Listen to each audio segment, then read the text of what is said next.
एक बार राजा अज जंगल में भ्रमण करने के लिए गए थे तो उन्हें एक बहुत ही सुंदर सरोवर दिखाई दिया।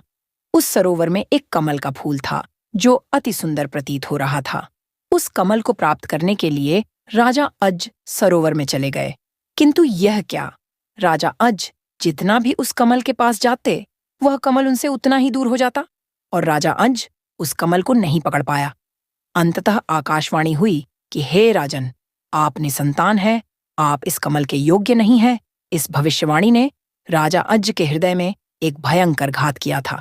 राजा अज अपने महल में लौट आए और चिंताग्रस्त रहने लगे, क्योंकि उन्हें संतान नहीं थी, जबकि वह भगवान शिव के परम भक्त थे। भगवान शिव ने उनकी इस चिंता को ध्यान में लिया और उन्होंने धर्मराज को बुलाया और कहा, तुम किसी ब्राह्मण को अयोध्या नगरी पहुंचाओ, जिससे राजा अंज को संतान की प्राप्ति के आसार हो। दूर पार एक गरीब ब्राह्मण और ब्राह्मणी सरयू नदी के किनारे कुटिया बनाकर रहते थे।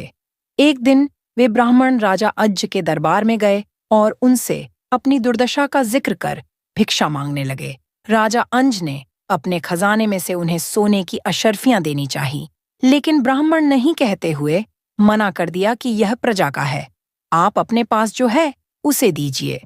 तब राजा अंज ने अपने गले का हार उतारा और ब्राह्मण को देने लगे, किंतु ब्राह्मण ने मना कर दिया कि यह भी प्रजा की ही संपत्ति है।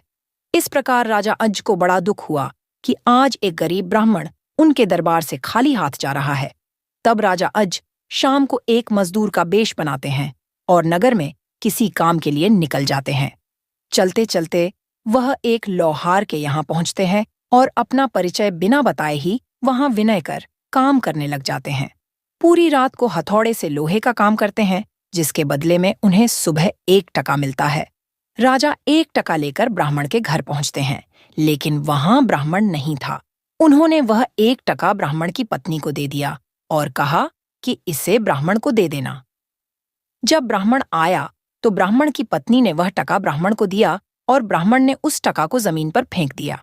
तभी एक आश्चर्यजनक घटना हुई। ब्राह्मण ने जहां टका फेंका था वहां गड्ढा हो गया।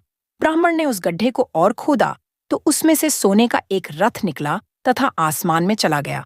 इसके पश्चात ब्राह्मण ने और खोदा तो दूसरा सोने का रथ निकला और आसमान की तरफ चला गया। इसी प्रकार से 9 सोने के रथ निकले और आसमान की तरफ चले गए। और जब 10वां रथ निकला तो उस पर एक बालक था और वह रथ जमीन पर आकर ठहर गया। ब्राह्मण उस बालक को लेकर राजा अज के दरबार में पहुंचे और कहा, राजन, इस पुत्र को स्वीकार कीजिए।